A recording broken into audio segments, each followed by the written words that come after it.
Hi guys, नमस्कार सगळ्यांना आणि तुमचं स्वागत आहे आमच्या चॅनलमध्ये परत.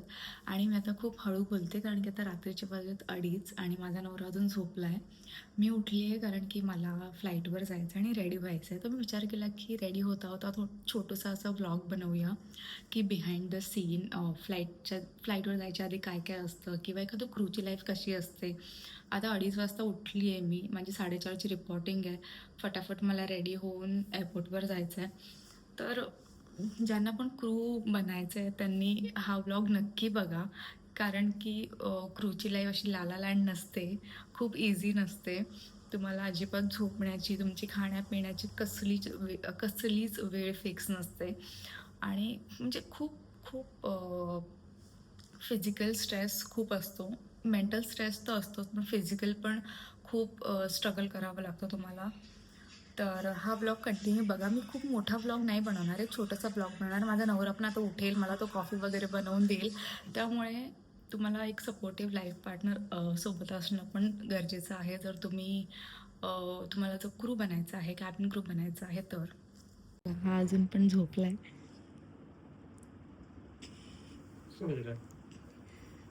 मी व्लॉग बनवते. Get ready with me before flight. Zombie उठेल आणि मला कॉफी वगैरे बनवून देईल आणि मग मी फ्लाईटवर जाईल आणि हा परत झोपेल. पण बिचारा माझ्यासाठीही उठतो, मला कॉफी वगैरे बनवून देतो. लाईट कमी आहे तर चला, मला ऑलरेडी उशीर झाला आहे. मी फटाफट रेडी होते आणि तुम्हाला रेडी होता होता आपण गप्पा मारूया. मी ना फटाफट रेडी होते आणि प्लीज मागची मेस जर काय असेल तर ते इग्नोर करा, कारण की हा परत झोपणार आहे त्याच्यावर.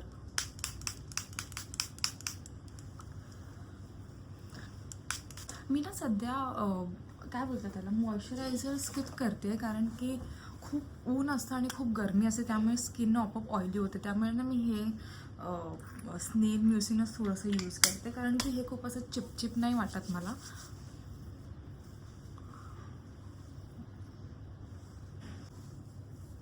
इथे समोर आरसा आहे, त्यामुळे मी मध्ये मध्ये समोर पण बघेन. हां, तर आपण बोलत होतो क्रूची लाईफ. तर मला बरेच लोक विचारतात की क्रू कसं बनायचं किंवा काय क्रायटेरिया आहे, आम्हाला सांग, आम्हाला खरंच क्रू बनायचं आहे वगैरे वगैरे. खूप खूप मेसेज करतात, कारण की त्यांना असं वाटतं की क्रूची लाईफ मस्त असं फिरणं, फ्लाईटमध्ये जाणं, थोडंसं काम करायचं, फिरायचं, इकडे तिकडे जायचं. पण ॲक्च्युली ते तसं नाही आहे. मला क्रू बनायच्या आधी मला पण तसंच वाटलं होतं. मी ना तुम्हाला मध्ये मध्ये प्रॉडक्ट्स पण सांगते. मी हा NMFचा लिप बाम वापरते आहे. तर क्रूबद्दल बोलायचं झालं तर मी माझा पर्सनल एक्सपिरियन्स सांगेन, मला बाकीच्या क्रूचा माहीत नाही. पण जर तुम्हाला सवय असेल टाईम टू टाईम झोपायची किंवा टाईम टू टाईम खायची, तर ना हे तुम्हाला हा पार्ट थोडा डिफिकल्ट होऊ शकतो. थोडा नाही, in fact this is the major challenging part of cruise life.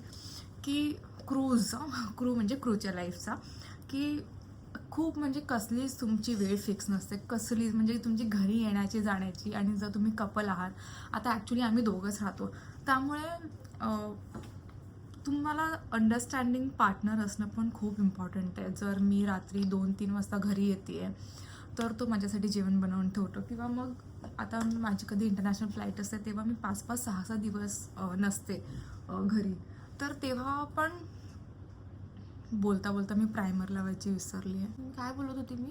हां, जेव्हा मी 4-5 दिवस घरी नसते किंवा इंटरनॅशनल फ्लाईटवर जाते, तर मग तेव्हा असं नाही की माझं लग्न झालं आहे, माझी बायको आहे, तर मला जेवण बनवून द्यायला बायको नाही आहे किंवा घरातली कामं करायला बायको नाही आहे. जर अशा थिंकिंगचा तुमचा पार्टनर असेल, किंवा मी मुलींबद्दल पण बोलते, तर मग हे थोडं डिफिकल्ट होऊन जातं. हा पार्ट पण थोडा डिफिकल्ट होतो, कारण की सपोर्टिव्ह पार्टनर असणं खूप गरजेचं आहे. कारण की जेव्हा तुमची बॉडी टायर्ड असते, जेव्हा तुम्ही मोठी फ्लाईट ऑपरेट करून येता किंवा इवन छोटी फ्लाईट, मी फॉर एक्झाम्पल देईल, जर बॉम्बे अहमदाबाद फ्लाईट फक्त 40 मिनिट्सची फ्लाईट आहे, पण तरी पण त्या फ्लाईटमध्ये पण तुम्हाला खूप टायर्ड फील होतं. जेव्हा तुम्ही फ्लाईट करून घरी येता तेव्हा असं तुम्हाला वाटतं की मी खूप खूप काम करून आली आहे.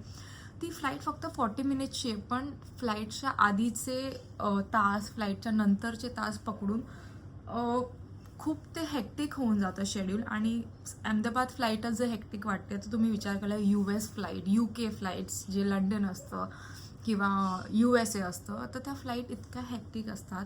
प्लस तुम्ही जे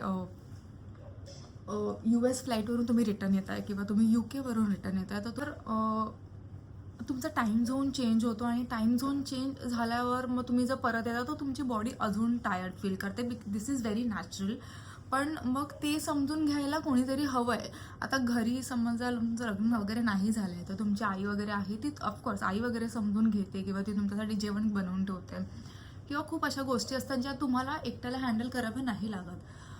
पण समजा तुमचं लग्न झालं आहे तर म्हणजे तुम्हाला समजून घेणारा किंवा मग असं विचार करणारा की ती दमून येईल तर ती कुठे येऊन जेवण बनवेल वगैरे असा विचार करणारा एक पार्टनर हवा.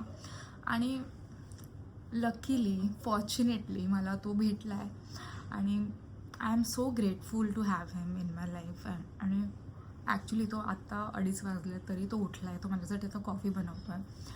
तर म्हणजे तो असा विचार नाही करत की हिचं काम आहे तर मी का उठू, म्हणजे करेल तिचं आणि जाईल, तिचा जॉब आहे तर. इनफॅक्ट कधी कधी मी इतकी थकलेली असते की मी त्याला सकाळी सकाळी टिफिन पण मी देत नाही, म्हणजे फ्रिक्वेंटली नाही देत. कधी कधी माझा मूड असेल तेव्हा देते, पण तेव्हा पण तसं किटकिट नाही करत की तू माझी बायको आहे, मी लग्न केलं तुझ्यासोबत, आपण दोघंच राहतोय, तर तू माझी काळजी नाही घेणार, तू मला टिफिन नाही देणार तर कोण देणार. तर हे सगळं नसतं आणि त्याच्यामुळे मी खूप स्ट्रेस फ्री असते. पण ते स्ट्रेस नाही आहे मला, पार्टनरचा स्ट्रेस नाही आहे, पण जॉबचं स्ट्रेस आहे की म्हणजे खूप हेक्टिक वाटतं मला हे शेड्यूल. आणि हे म्हणजे आधी नव्हतं वाटायचं मला, पण आता ती माझी बॉडी ना आता ते अडॅप्ट करत नाही आहे.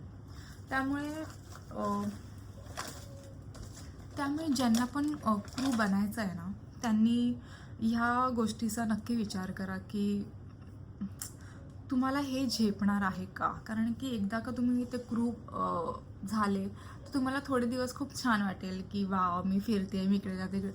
पण काही दिवसानंतर जेव्हा तुमची बॉडी रिॲक्ट करायला लागते, काही बॉडी यूज टू होऊन जाते, म्हणजे त्यांना काही प्रॉब्लेम येत नाही. आता मी बघितले बरेच क्रू 20-20, 25-25 वर्ष फ्लाईंग करतायत आणि त्यांनी त्याच्यामध्येच करिअर केलं आहे. पण काही क्रू असतात की त्यांना नाही जमत आणि म्हणजे हे शेड्यूल नाही जमत किंवा कंपनीच्या पॉलिसीज नाही जमत. कारण की ह्या एअरलाईनच्या पॉलिसीज इतक्या फ्लेक्झिबल नसतात ज्या नॉर्मल आपल्या MNCच्या असतात किंवा नॉर्मल 9 to 5 जॉब कॉर्पोरेट जॉबच्या असतात. तेवढ्या फ्लेक्झिबल ह्यांच्या पॉलिसीज नसतात. कारण की म्हणजे तुम्हाला जरी सुट्टी वगैरे हवी असेल तरी म्हणजे एका सुट्टीसाठी पण खूप मगजमारी करावी लागते.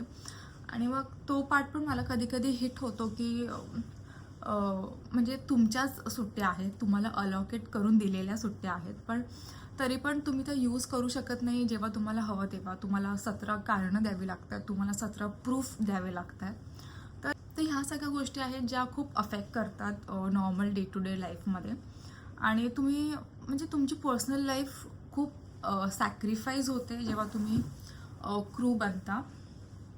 तर मी हेच सांगेन जे पण मला विचारतात की मला क्रू बनायचं आहे, माझी खूप इच्छा आहे, तर फर्स्ट आय विल सजेस्ट की तुम्ही क्रूच्या लाईफची स्टडी करा की how they work and how they manage they personal life.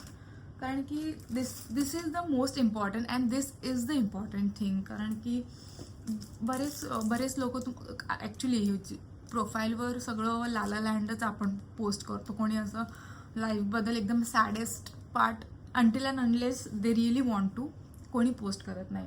म्हणजे मी तरी नाही करत की एकदमच असं निगेटिव्ह गोष्टी आपण नाही डेली पोस्ट करत.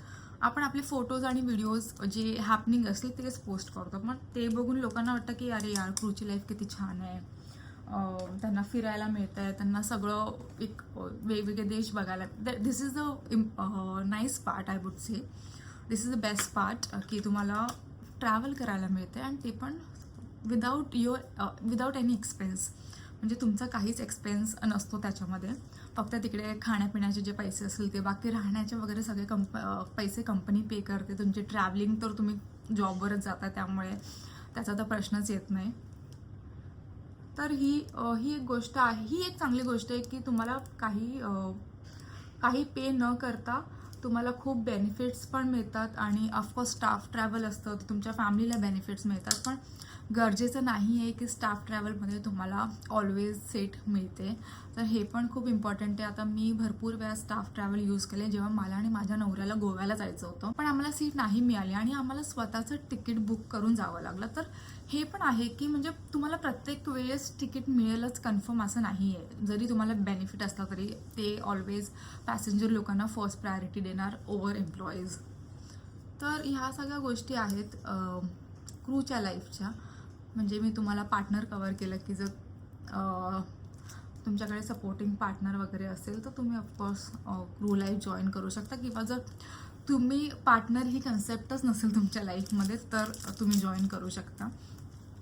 आणि तुम्ही जर तुमचं पूर्ण पर्सनल लाईफ सॅक्रिफाईस करायला रेडी आहात, म्हणजे मी रेडी आहे, मला कुठलंही काम द्या, मला any time duty, I am ready for this, तर तुम्ही क्रू लाईफ जॉईन करा. पण जर तुम्हाला तुमची पर्सनल लाईफ पण खूप इम्पॉर्टंट आहे. आता ॲक्च्युली मी मुंबईमध्येच राहते, म्हणजे ठाण्यात राहते, तर मला माझं घर सोडून दुसरीकडे राहायला नाही जावं लागत.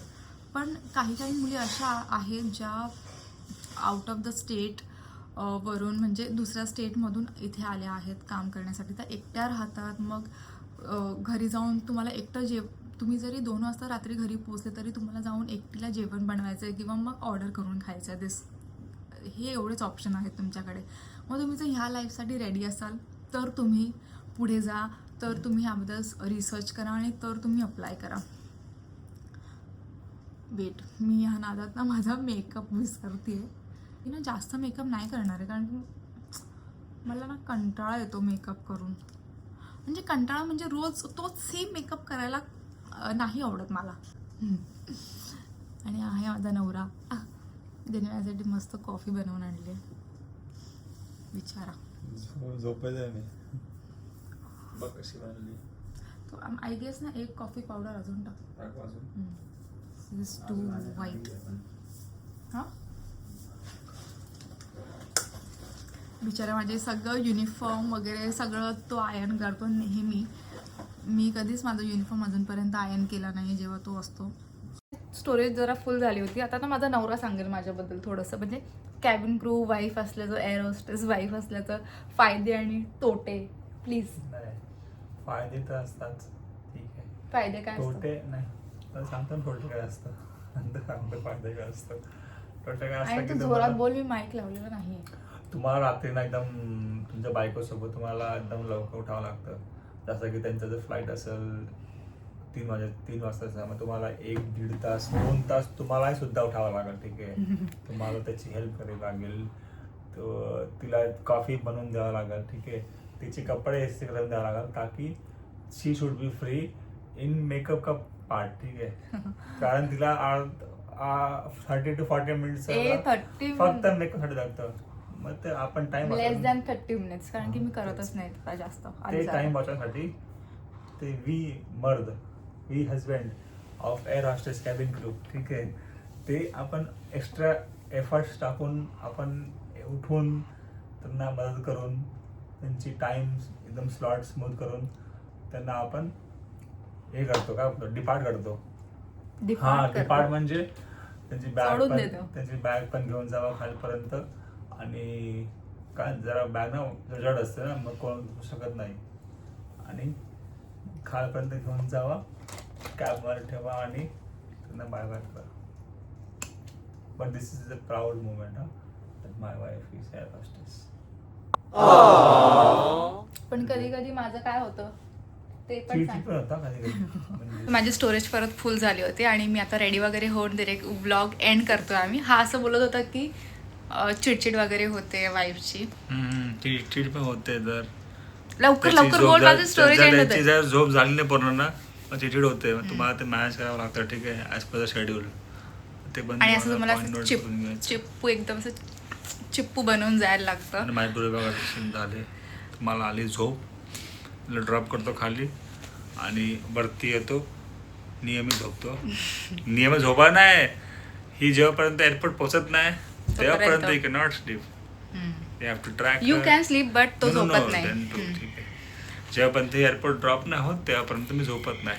चला तर आता मी ब्लॉग ना इथे सेंड करते. आय डोंट नो मी किती बडबड केली आहे ब्लॉगमध्ये, पण जे काही मी सांगितले ते मी एकदम मनापासून सांगितले, जे मला वाटतं आणि जे माझ्यासोबत होतं ते मी तुम्हाला सांगितलं आहे. आणि परत भेटू. आणि खूप छोटा ब्लॉग आहे, खूप मोठा नाही आहे. थोडंसं आम्ही गेट रेडी विथ मी सारखं केलं आहे आणि थोडंसं चिटचॅट केलं आहे. आम्ही नाही, मीच केलं जास्त. आणि मी जॉबवर जाते. विचार करा, हे स्ट्रगल आहे. म्हणजे नॉर्मल माणूस झोपू शकतो आणि एअर हॉस्टेसला उठून सगळं सॅक्रिफाईस करून, झोप वगैरे सगळं सॅक्रिफाईस करून जबरदस्ती रेडी होऊन मेकअप थोपून जॉबवर जावं लागतं. आणि म्हणजे तुम्ही रिझन नाही देऊ शकत कुठलं. तर मला आता सकाळी ऑफिसला पण जायचं आहे आणि हिला आता ही सकाळी जेव्हा येईल मी तेव्हा इकडनं जाईन. हां, आता मी सकाळी येईन तेव्हा मग मी येऊन झोपेन. म्हणजे तुम्ही विचार करा की किती उलटं सुलटं स्लीप पॅटर्न आणि हे ते खूप म्हणजे हेक्टिक होऊन जातं. तर आपण भेटूया परत नवीन ब्लॉगमध्ये. आणि तुम्हाला जर ब्लॉग आवडला असेल किंवा तुम्हाला याबद्दल अजून काही असं जाणून घ्यायचं असेल एक्स्ट्रा एअर हॉस्टेस लाईफच्या, तर प्लीज कॉमेंट करा या ब्लॉगच्या खाली. आम्ही नक्की असं नवीन ब्लॉग बनवू ज्याच्यामध्ये आम्ही दोघं बसून असं चिटचॅट करू की आमचं पर्सनल लाईफ आणि आमचं जॉब किती अफेक्ट करतं पर्सनल लाईफला त्याबद्दल. चला भेटूया पुढच्या ब्लॉगमध्ये. बाय. एक गोष्ट सांगायची राहिली होती. This is the important part of my life. जेव्हा पण मी फ्लाईटवर जाते किंवा जेव्हा पण मी बाहेर पडते तेव्हा मी यांच्या पाया पडून नक्की निघते आणि थोडीशी ताकद शक्ती मागून निघते. आणि म्हणजे मी कधीच विसरत नाही यांच्या पाया पडायला. रात्रीचे 12, 1, 4 वाजलेले असते पण मी यांच्या पाया पडते आणि मगच फ्लाईटवर निघते. ही सवय मला माझ्या मम्मीने लावली. ती मला नेहमी विचारते की स्वामींच्या पाया पडली, स्वामींच्या पाया पडली, स्वामींच्या पाया पडली. त्यामुळे मी नेहमी यांच्या पाया पडूनच घराच्या बाहेर निघते. आणि हा पण कधी कधी, पण मी नेहमी निघते. चला बाय.